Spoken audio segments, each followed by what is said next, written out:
Erotic Realm podcast. I'm your host, Em, a psychosexuality nerd with a background in psychology and a 24/7 lifestyle kinkster.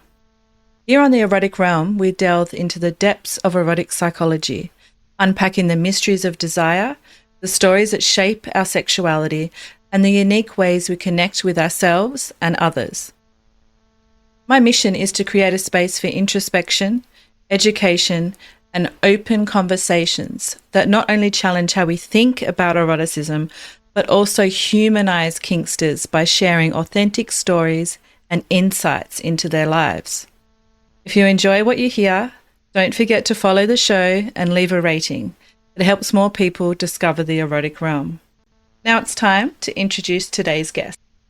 The following is a conversation with Stephen, a 36-year-old sadomasochistic switch living a 24/7 kink lifestyle in polyamorous master-slave dynamic with his partner, a trans woman, and another live-in partner. After spending 20 years in monogamous relationships, he broke free from traditional expectations to fully embrace his primal, hedonistic, and pansexual identity. In this episode, we dive into his journey from monogamy to authentic sexual expression, exploring the psychology of power, pain, and submission. We'll discuss how BDSM has shaped his personal growth, the mental health benefits of kink, and the joys and challenges of polyamorous living.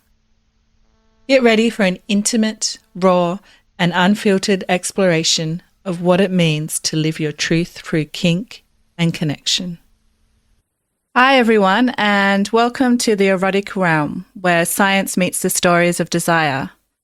I'm looking forward to exploring another erotic realm with you today, and I'd like to welcome today's guest, Stephen. Welcome, Stephen. Thank you. I'm excited to be here and have this discussion with you.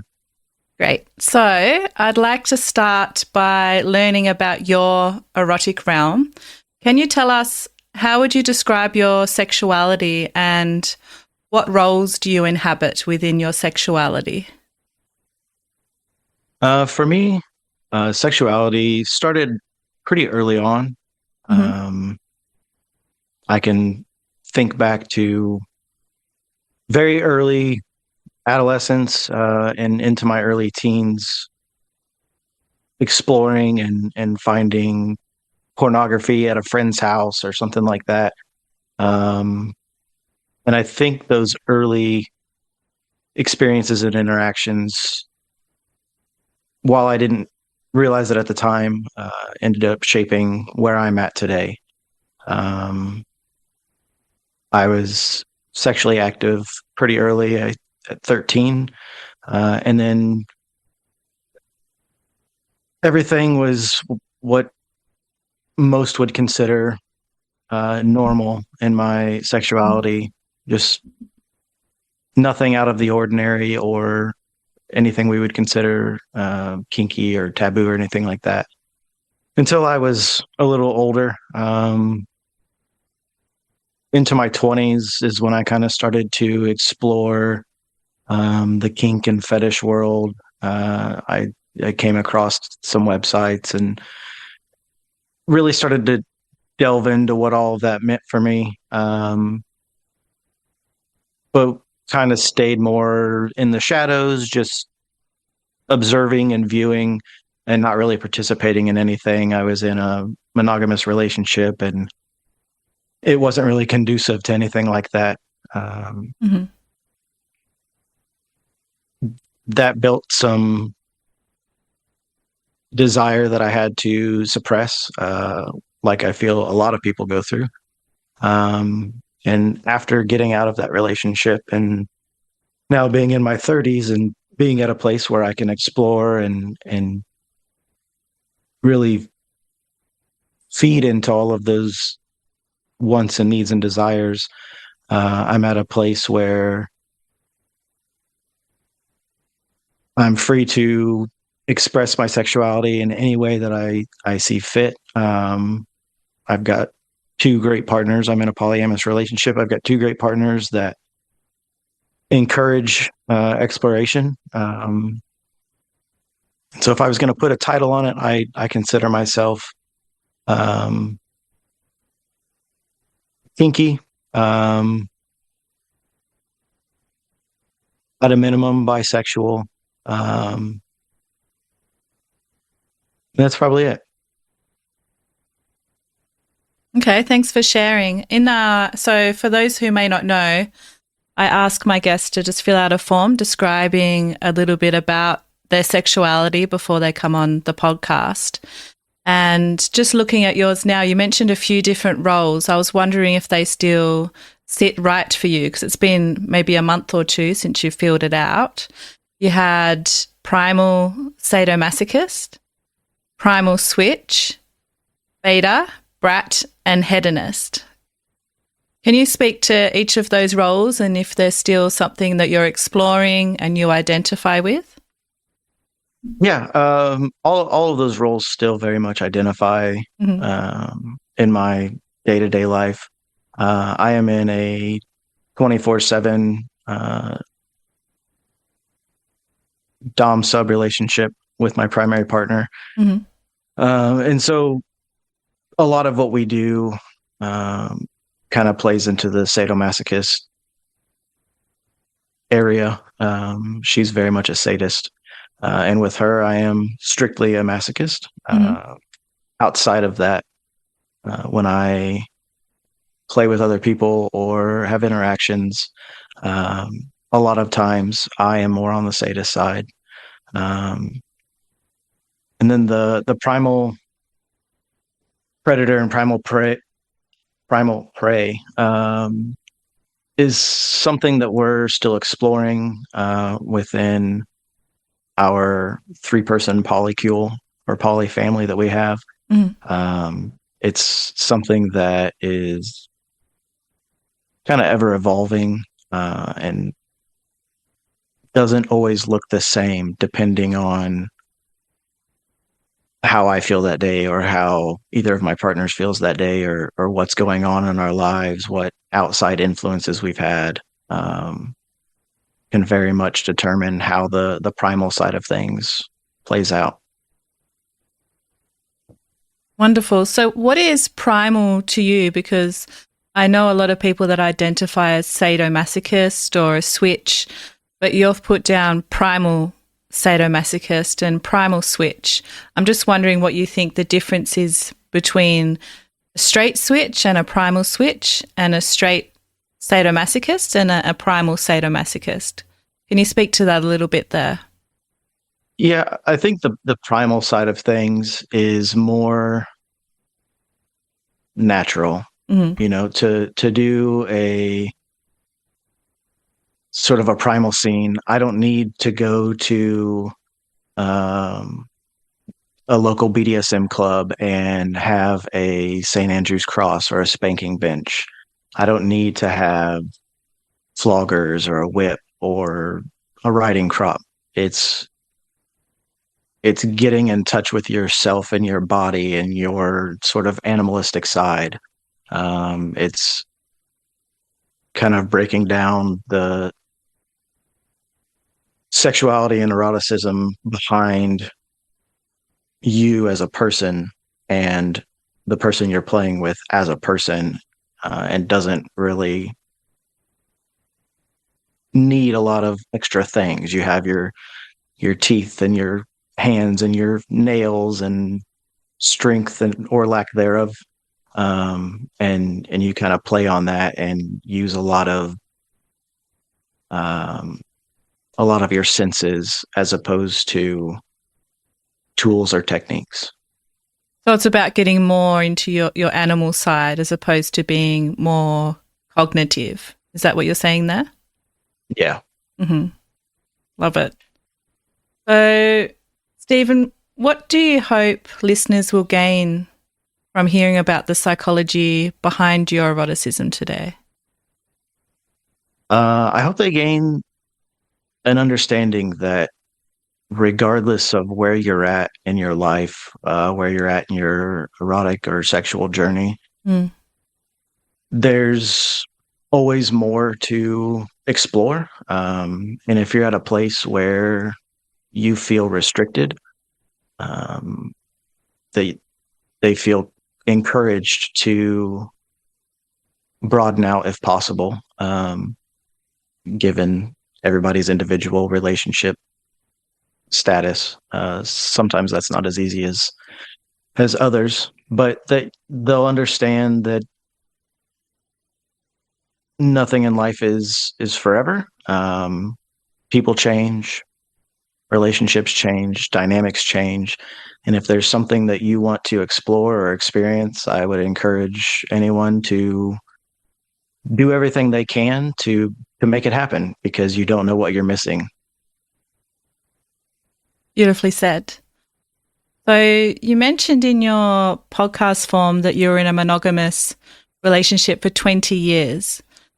Reflecting on your journey of that relationship and where you are now, I'm curious to know, what do you think was the turning point that made you decide to explore your sexuality more deeply?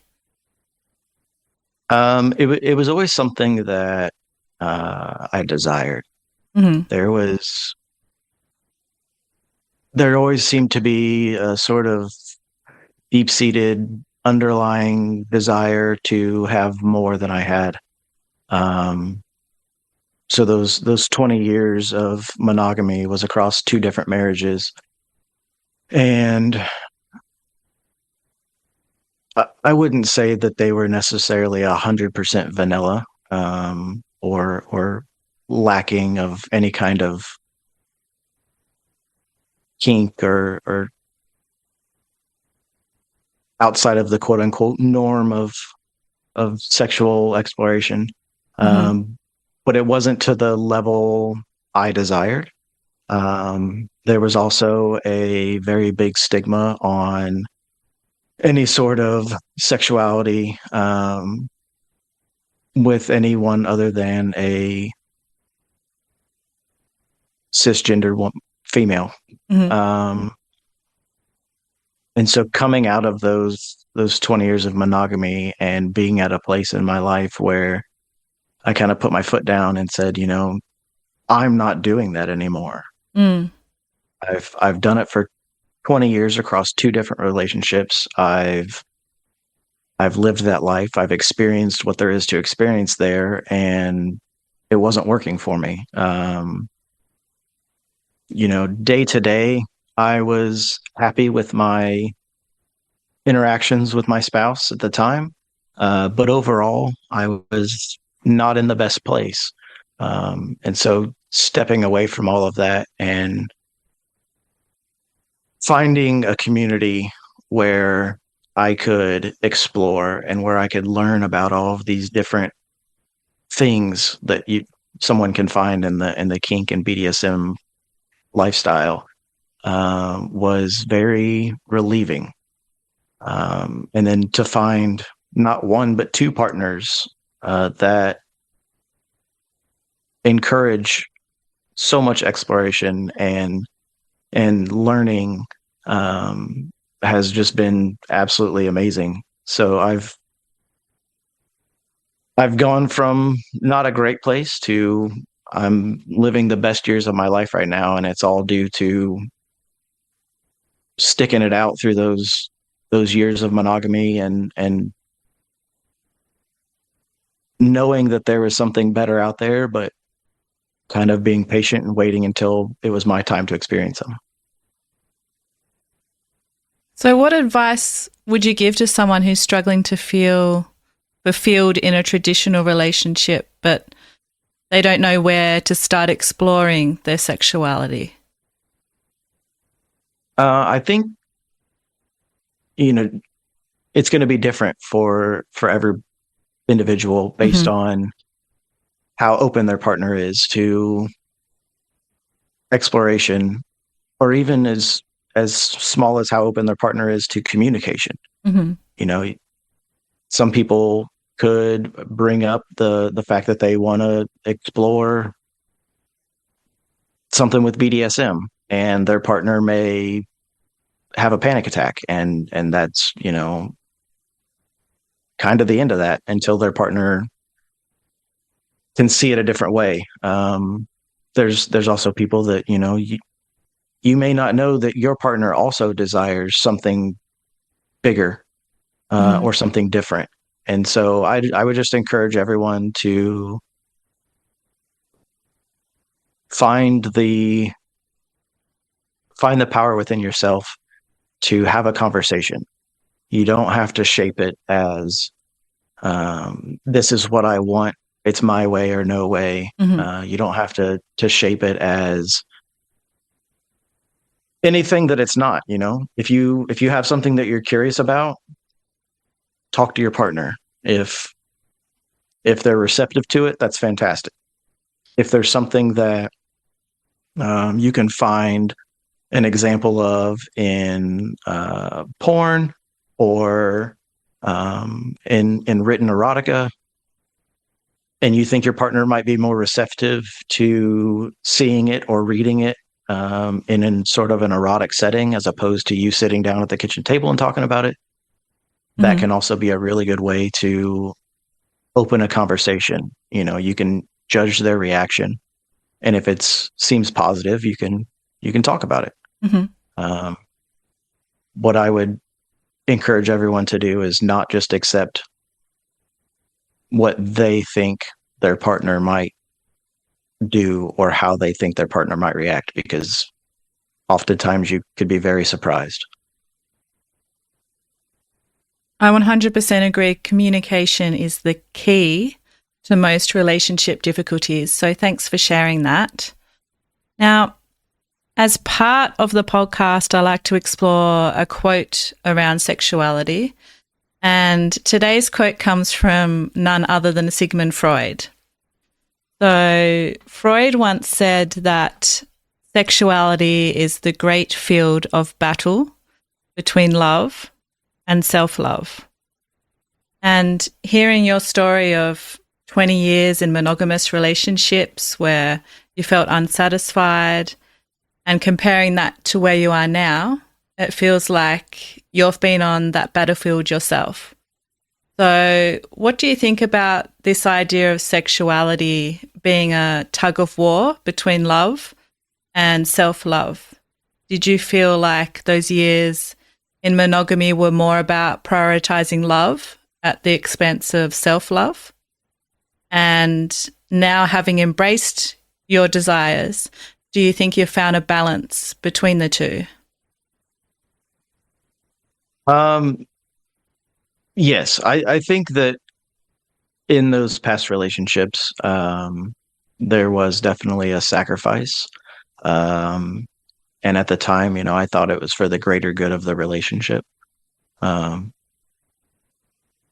in those moments, I also didn't realize that I was sacrificing self-love for myself, and I didn't realize that me repressing those wants or desires had such a profound impact on me as they actually did. And that's not something that I really came to realize until I've been able to kind of break out and explore. And I realize now that there was a lot that I sacrificed for the happiness of my partner, but that I wasn't getting in return. And so now, where I'm at today, I think I've found a really good balance of being able to be fulfilled either through self-love or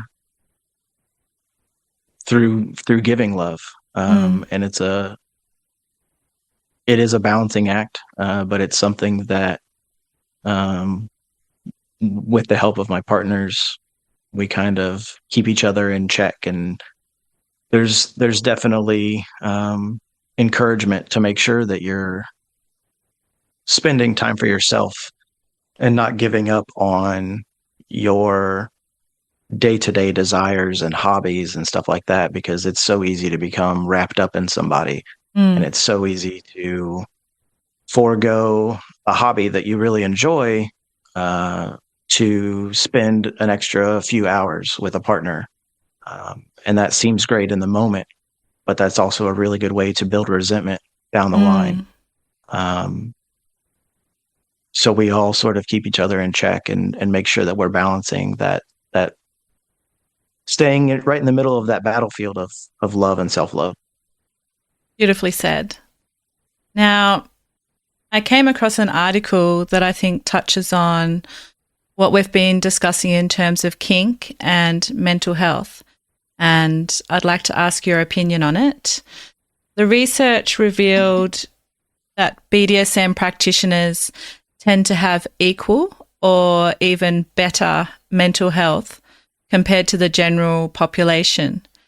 And this was in stark contrast to the outdated notion that BDSM is a sign of mental illness. So, considering that BDSM was once classified as a mental disorder, I'm curious to know, did that stigma ever impact your ability to explore your desires, especially during those 20 years of monogamous relationships?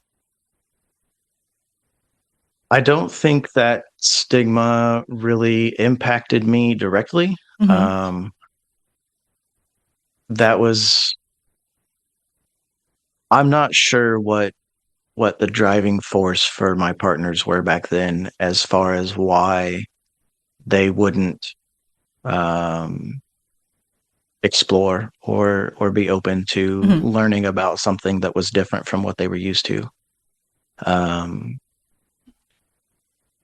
I would like to think that they put some thought and research into it, and that was why. But I don't think that was the case. I Mm-hmm. think it was just a more of the stigma of that wasn't what was considered normal, or that's not what they were taught was normal, and anything that's not normal is scary. Mm. Um, I do like that new research article that came out. I think I've seen the same one or a very similar one. Mm-hmm. Um, I think the kink and BDSM world, while we have a lot of people in our communities that have mental illness, so does the rest of the world, and Exactly. so does the rest of other communities. Mm-hmm. Um, I think it's highlighted by mainstream media as a means to sort of downplay the lifestyle that we live, and to kind of villainize people that are into something that is seen as different, which is nothing new. It's Mm-hmm. been the way of the world for many years. But that the fact that there's new research coming out and there's new findings coming out that say, you know, this is not causing people to be mentally ill. Mm-hmm. This is not somewhere where, people go to because of their mental illness, but it's something that's probably helping. Um, I think is fantastic, and I hope that that will allow more people to find what makes them happy and find what can help them self-regulate and self-control their mental illness so that it doesn't consume them. Yeah, I agree. And it's a great time to be kinky and to explore. And hopefully, there'll be more and more research coming out showing that it is something that can be healthy for a lot of people. Now, you also mentioned earlier being in a master slave dynamic and you're the slave.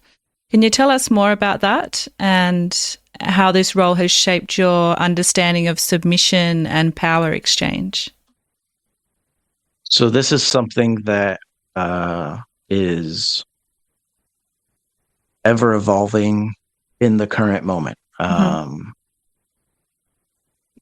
The relationship that I'm in now, as I've said, is a polyamorous relationship with two partners. Um, we have, I have my primary partner, and her and I started our relationship with the intent of having a dominant submissive relationship. She is very nurturing and takes on a caretaker type role. And so when we started, it was more of a what's referred to as gentle femdom type of role for her. And we just celebrated our year anniversary last month. Congratulations. Thank you. In that year, things have changed, progressed, and evolved in a way that neither of us saw coming at the beginning. We started in very much just a traditional dom sub relationship, and that sort of evolved into still a dom sub relationship, but where I was much more service oriented and kind of pushed myself into a service submission type of role. I think a lot of that has to do with my upbringing and what I was taught is the right way to treat a woman. That sort of lends itself to service, opening the door for her, getting a drink when I notice that she's running low, or we have a room in our house that is a dedicated play space where we have all of our whips and floggers and toys and everything else. Making sure that everything is neat and organized, and after we do a scene, put back the way that it should be, and making sure that all of our leather stuff is cared for. All of that just sort of came natural, and it felt like what I was supposed to be doing as a submissive. It wasn't until it was brought to my attention that isn't necessarily just submission, that has a lot more service to it than it does submission when it comes to a dynamic like that. And so we've stuck with that, and we embrace that. And as time has gone on, we've just continued to evolve to a point where now we are looking at and exploring more of a master slave type dynamic. We just had a conversation about it last night. She asked me to really take some time, do some reading, do some research, and figure out for myself, how does a master slave dynamic look different from where we are currently? What would I expect from a master that I don't already get from my dominant? And so there's going to be some deep dives down a lot of different online resources and books and anything that I can find on the topic to kind of identify where I'm at with all of that, so that we can shape the inevitable master slave dynamic that's coming down the road. And this is her way of getting ahead of it. Excuse me. Oh, good. Yep, I needed water. This is her way of getting ahead of it before we get to that point, and are caught off guard by it. So there's gonna be a lot of learning in my very near future. That sounds like a really fun place to be for both of you. So good luck with all the learning, and yeah, I'd be curious to see what it evolves into. Now, I'm very excited for it. Yeah, I can see why. Now, I'm fascinated by the psychology of power, and I'm curious to know more about your learnings around the psychology of power from your experiences in different dynamics and exploring these different aspects of power. So you know what it's like to be on both sides, to be a submissive, to be a dominant, to be a sadist, to be a masochist. What's been your biggest learning about the psychology of power from these experiences? I think the biggest learning, or something that I find the most intriguing about it, is in relation to taking the sadism and masochism out of it and just looking at the psychology of power on the dominant side and the submissive side. There are things that I can do as a submissive for my dominant, and those same exact things can be done by a dominant for their submissive. But it's the intention behind those actions that shape what they mean. So an example is every time we go somewhere, if we're getting in a vehicle, if we're going into a building, whatever it may be, I open the door for her. The intention behind that is it's an act of service so that she doesn't have to trouble with the door. A dominant can do the same thing for their submissive, and the intention is not the same at all. A dominant opening the car door has more of an intention of, I'm opening the door, get in the car. My intention behind it is, I'm opening the door so that you're able to get in the car. And so it's very interesting to me how intention behind an action can strike a balance and can really shape what's happening in the moment. It's been something that, for me, as a switch, and being in a relationship as a submissive, but having interactions and play scenes and stuff with people as a dominant, it's always fun for me to take a step back after, if I do a scene with somebody and I am the dominant in the scene, or have any kind of play, just take a step back afterwards and look at how that interaction is the same and or different than my interactions as a submissive. So it's fun to do that and look at it and see the similarities and the differences and kind of compare how that all works together. Yeah, I love that an action such as opening a car door can have completely different intentions from a submissive and dominant perspective. So thanks for highlighting that.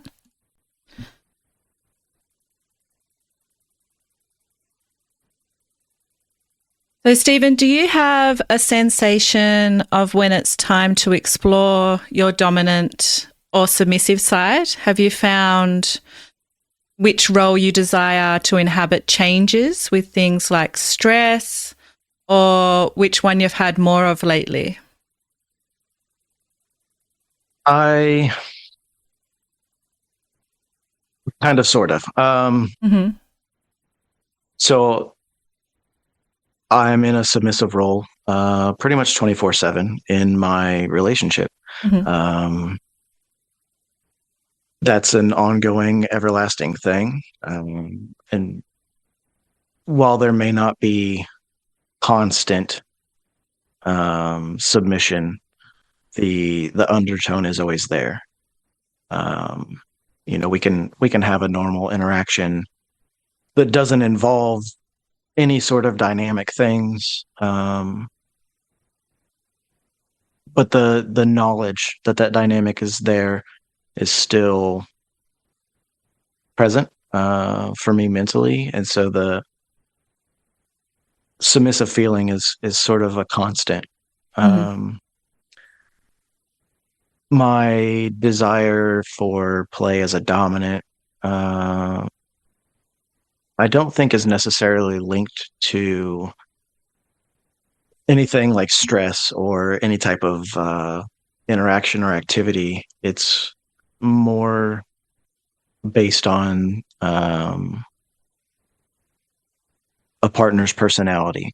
Mm. Uh, if I find somebody that I want to play with and they present themselves or just naturally come across as submissive to varying degrees, that will kind of naturally pull out a dominant side. And some of that plays into the primal aspect, right? If if we think about um, sort of animal nature, um, if you watch two dogs interact and one of them is just naturally submissive, the other one will automatically take on a more dominant role, Hmm. and will kind of dominate that interaction between the two of them. And I think that's true for myself as well. Um, that's not to say that if somebody comes into an interaction with me that is and they're very aggressive or very dominant, that I'm just going to automatically submit. That's something that I reserve for my partner and for my dominant. And I don't find a need to or a want really to submit for anybody else. But if I'm contacted either through FetLife or if we're out at a local get together, and somebody makes contact with me and wants to play, if they come across as more submissive or sort of submissive leaning, um, there's sort of like an animalistic drive that pushes a dominant side out and sort of pushes me to dominate that interaction, that then transfers over to play. Hmm. I'd love to hear more about what impact a scene has on your psychology. For example, how you feel before, during, and after a scene. It'd be great if you could take us through your emotions, thoughts, feelings of each part. So, what would you say happens to you internally before, during, and after a scene? Um, I think a lot of that has to do with what type of scene it is. Mm-hmm. Um, if I'm doing a scene with my dominant and I'm going to be receiving, um, we'll use impact for an example. Mm. We tend to have two very different play styles based on where we're at. Um, if we're at a play party, and we're doing a scene in front of everybody, there's more of a performative aspect to it. Mm-hmm. So prior to the scene, we do a collaring ritual. We have a specific collar that we use for that type of thing. Um, we kind of make a big deal out of me taking my clothes off and getting ready and getting on a St. Andrew's cross. And a lot of that helps me sort of get into a headspace to be able to receive those types of sensations. Um, and then the way that we play at a party tends to be a lot heavier, because it's more performative, and I find that I'm able to take a lot more pain and sensation in that situation than I am if we play privately at home. Mm-hmm. Um, I think regardless of how we're playing, the thought process for me during the scene is kind of understanding what the sensations mean and what being in that scene and having these toys used on me means to me and my dominant.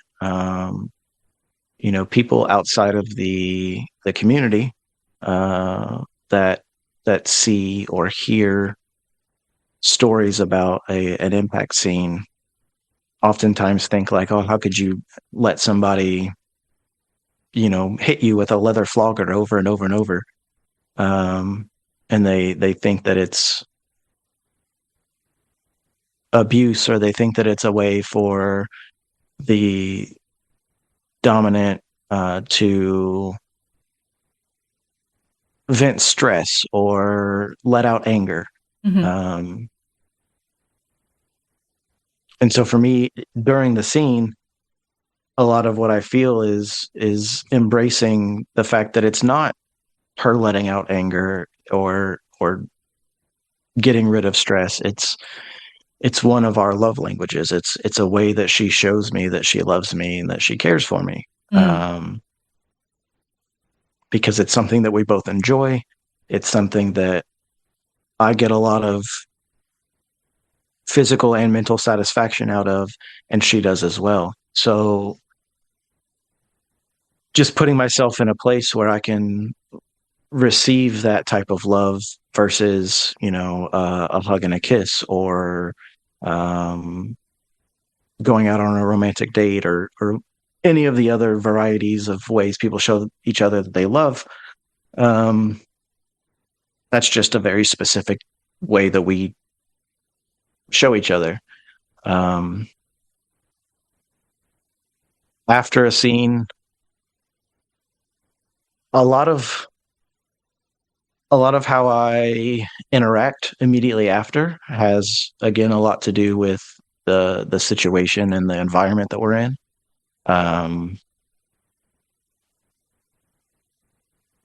My aftercare requirements are very different. If we're out at a party,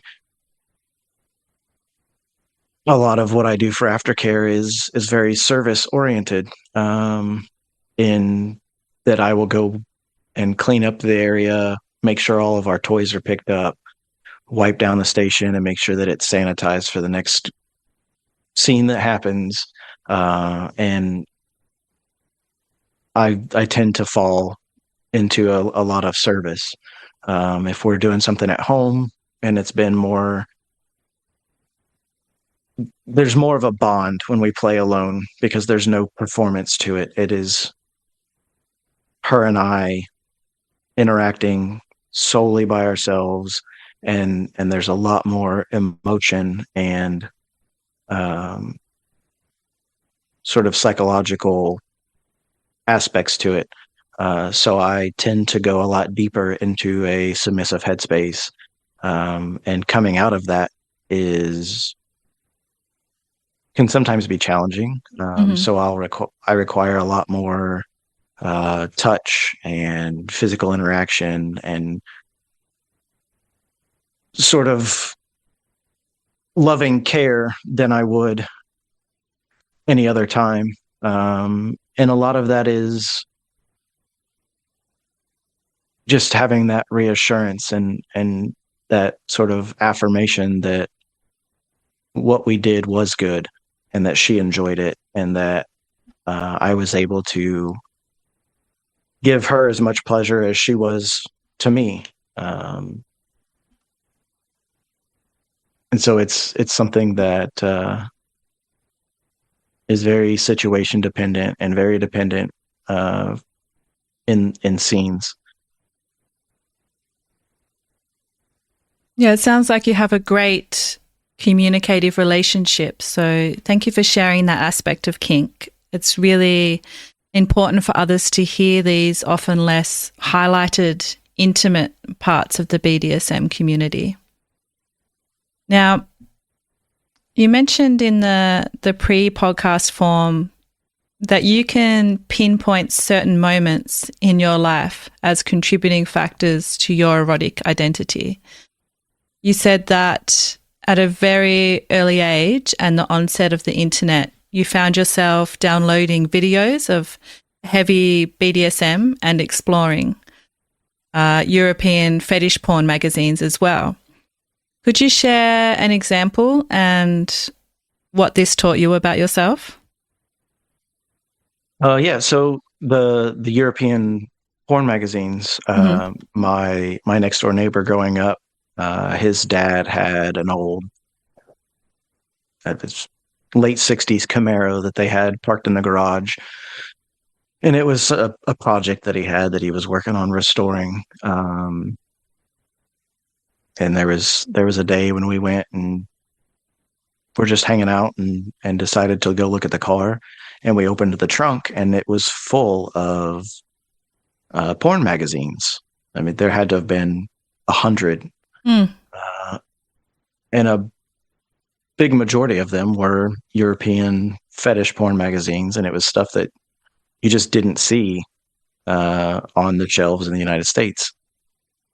And that was at a time when you could still buy porn magazines um, pretty readily. So there wasn't a lot of time right then because I think he was probably kind of embarrassed that we had found that stuff. Um, but over the following months, we would kind of go back and look at that. And um, I ended up eventually taking a few of them home. And a lot of it was kind of what I don't want to be stereotypical, but it's kind of the stereotypical European fetish porn. There was a lot of leather, there was a lot of gas masks, Hmm. there was a lot of more taboo things that were depicted than what you would see in like a Hustler or a Playboy or something like that. So it was kind of like a shock to my erotic self. Um, and kind of the same thing with the downloading videos. There was a time at the beginning of sort of the unregulated era of the internet where it was so easy to download videos and nobody was nobody cared, or it didn't seem like anybody was getting in trouble. And that was especially my view of it as a kid. Um, but a lot of what was downloaded was mistitled. And Hmm. so I would download a video that was, it may say like guy and girl have sex. And then I download it and it's actually a girl strung up to a cross and getting beat or some sort of, you know, torture scene or something like that. And so it was kind of stuff that I stumbled on as opposed to searched out initially. Um, but I found all of those things and everything that I was seeing very, very erotic and did a lot towards me being turned on. Um, but I don't know how I perceived it back then. I know I didn't talk about it with anybody, Hmm. and it didn't come up in relationships a lot because I think I knew that it was not the accepted norm. I think I knew that there was something different about it that wouldn't be well received.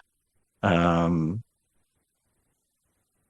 and so that kind of started the repression of desire and knowing that there was more out there, but not being able to access it. Well, I'm so glad you've been able to push through that repression and you're now experiencing both.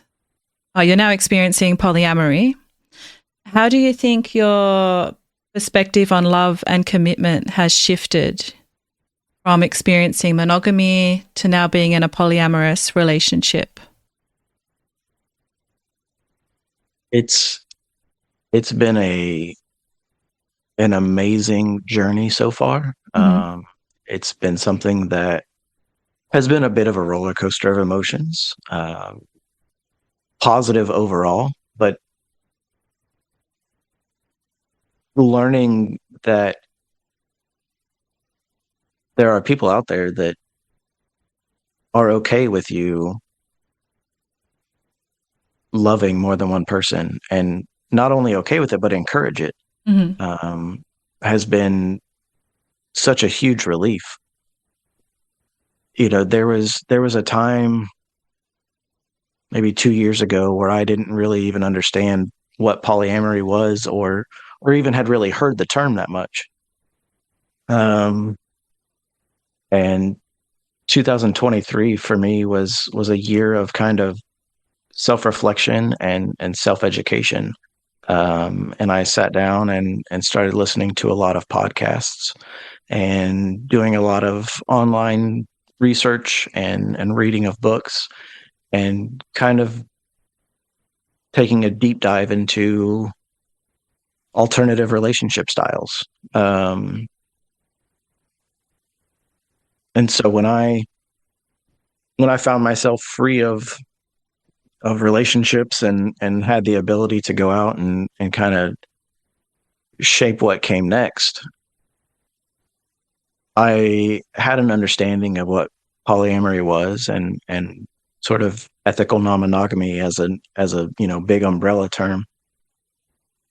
But I didn't know if that's what I wanted. I didn't know if it was what I wanted. I didn't know how to find it. Um,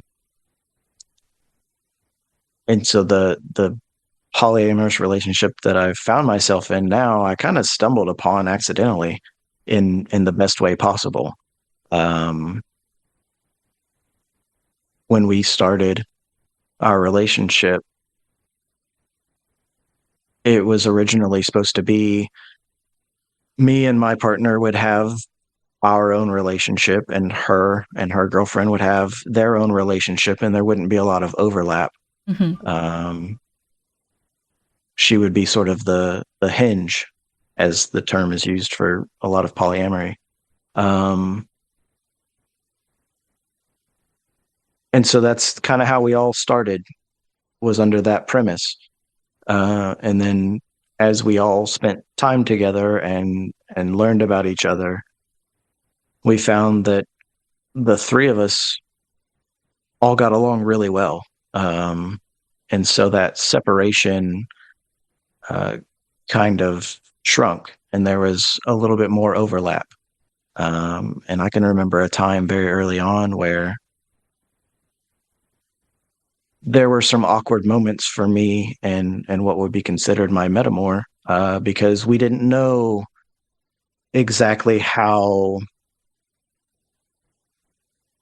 open we could be with each other, and we didn't know where the line was as far Mm. as interacting. Um, and neither of us wanted to cross that line and take things too far. So it was something that was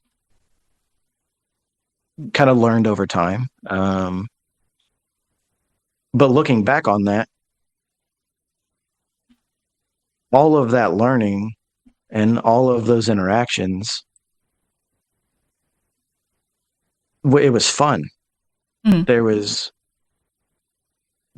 it was a good time. It was There was never anything negative or bad, and if I were to compare that to a monogamous relationship, there were times in monogamous relationships where I couldn't even have a conversation with another woman without there being an immense amount of jealousy and spite. Mm-hmm. Um, and I know that that looks differently for everybody, and there are plenty of people out in monogamous relationships that have friends of both genders and get along with all kinds of people. But I think at least in the United States, there is a big trend of, if you're in a monogamous relationship, it's not very common for guys to have female friends, Mm. and vice versa. It's not very common for women to have a lot of male friends. Um, and so even just being able to just talk to whoever I want to, and have friends of whatever gender, and friends that I can go give a woman a hug, and it's not seen as I'm cheating, or it's not seen as a betrayal to my relationship. It's seen as me fostering a friendship. Mm-hmm. Uh, just having that option has been such an amazing relief. Yeah, it sounds like the three of you have all learnt a lot and navigated a complex situation really well with a sense of freedom for you all. So kudos to you. Thank you. Now, before we dive into our next question, we also have a tradition on the podcast where I ask you a question that has been sent in from a listener. So today's listener's question is, if you could go back and give your younger self one piece of advice about exploring sexuality, what would it be and why? I think if I could give my younger self uh, a piece of advice, it would be don't settle for what's comfortable. Mm-hmm.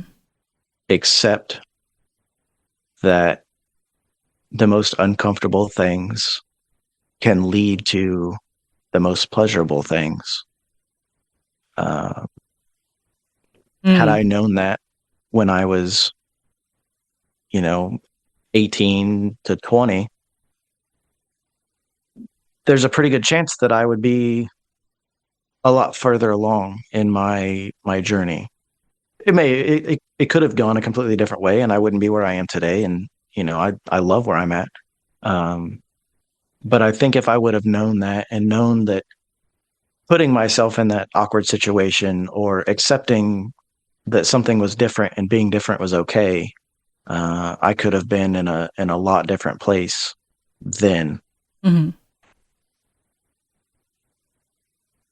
So, what's one misconception that people might have about you based on your dynamics or kinks, and how would you want to address it?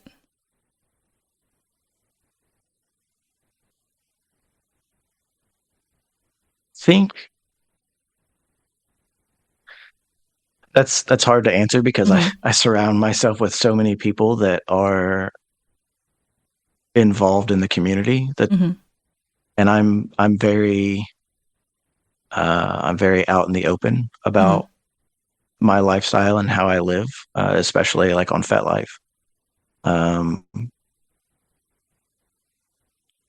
I think for the common person just walking down the street, there might be a misconception that uh, if they were to see me interact with my partner and in a submissive way, that submission is a sign of weakness. Mm. Um, and that's something that I want to change for everybody. I I don't at all subscribe to that notion, and you'll hear it echoed a lot in the BDSM community, that submissives and slaves are some of the strongest people you'll ever meet. Um, and I think a big reason behind that is it takes a really strong person to recognize what they have, recognize who they are, and the power that they could have and the qualities that they possess, and then give that to someone else. Mm. I think it takes an extremely strong person to say, I could be this, or I could be that. I have this ability. I'm financially independent. I have this whole life that I can control on my own. But I trust and value you enough that I'm going to give you control of all of that. I think that takes an incredibly strong person to be able to do. And I think that's extremely overlooked. I agree. Thanks for highlighting that. Submission is definitely not weakness. Now, you've touched on it a little bit there, but I'd love for you to explore a bit more about how your erotic journey has impacted your personal growth outside of relationships. For example, emotionally, creatively, maybe at work or another aspect of your life. I think my journey has an impact on everything in my life. Mm-hmm. One of my main hobbies now is leatherworking. I got into that because of kink. Mm. I had a play partner that I spent some time with, and she had a just one of the standard store bought floggers. And she used it on me a few times. There was no real power exchange or anything like that. She was just like, "Hey, this feels good. You should try it." And I loved it. And afterwards, I grabbed it from her and was looking at it, and I was like, "Well, I can make this." And so that one interaction with that one toy has led to now 5 years of leather crafting, and Mm. I've made everything from a keychain or a wallet to almost 50% of the toys that we have in our playroom. Love it. Um, and I wouldn't be there in that hobby and that passion without kink. Mm-hmm. Um, I think that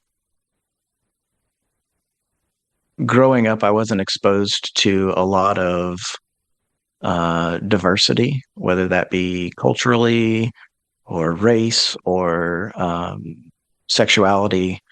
I kind of had a friend group. We were all the same. Everybody identified as straight, just average middle class kids. And kink has led me to broadening my horizons on how I view people and interact with people. Um, you know, I didn't know anybody that identified as gay growing up. And so that in the moment, back then when as a kid, that was something that scared me. And now here I am 20 years later, I identify as bisexual. Um, and it's something that shouldn't have ever caused me any pause or concern, because people are just people. Mm-hmm. It's led to a lot of uh, personal growth and increased emotional intelligence, to be able to understand that kind of what I touched on when we were talking about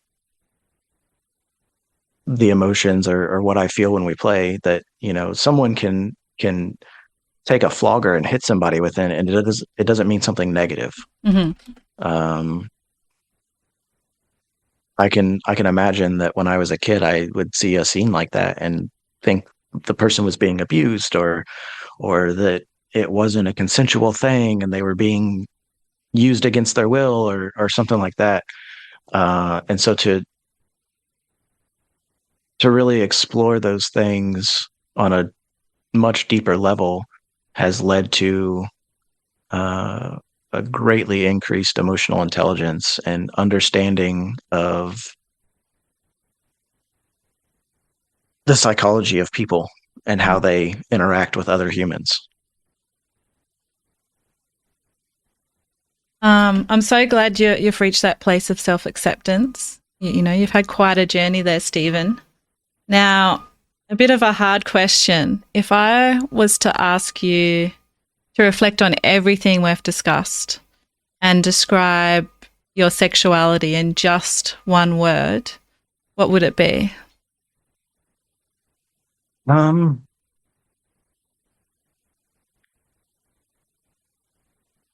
One word is so limiting. I know. Difficult, huh? I think transgressive. Mm, it's a good word. Why transgressive? It's when it comes to actions and behaviors, or ideas that violate sort of the accepted norms or the accepted boundaries that society has. Um, Instead of sort of accepting that and just going along with that, I like to challenge it and push back on sort of the societal rules. Mm-hmm. Um, in a sexual context, a lot of what is done in the BDSM and kink community, and specifically with me, is kind of the same thing, right? It pushes back against sort of the mainstream idea of sexual interaction. Mm.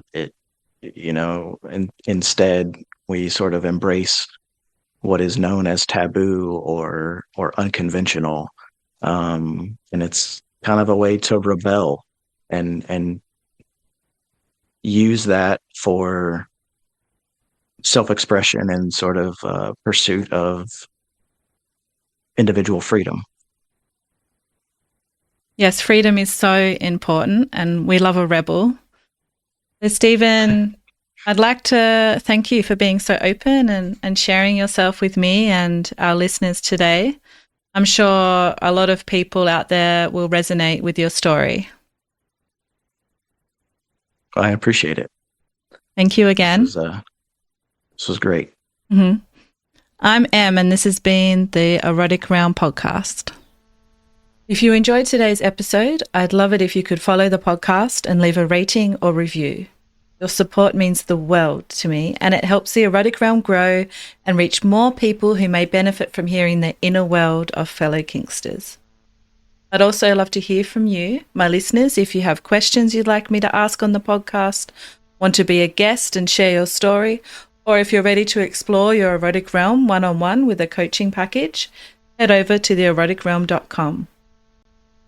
Today's episode was brought to you by OzGaga. Discover the Miss Fun BDSM set at OzGaga, the ultimate collection to explore your desires. This premium set includes silky cuffs, a blindfold, a playful paddle, and more. Everything you need to ignite passion and connection, whether you're just starting or ready to level up. With OzGaga, you can explore safely, discreetly, and with total confidence. Visit ozgaga.com.au today and let the adventure begin. Thank you so much for listening, and as always, stay perverted.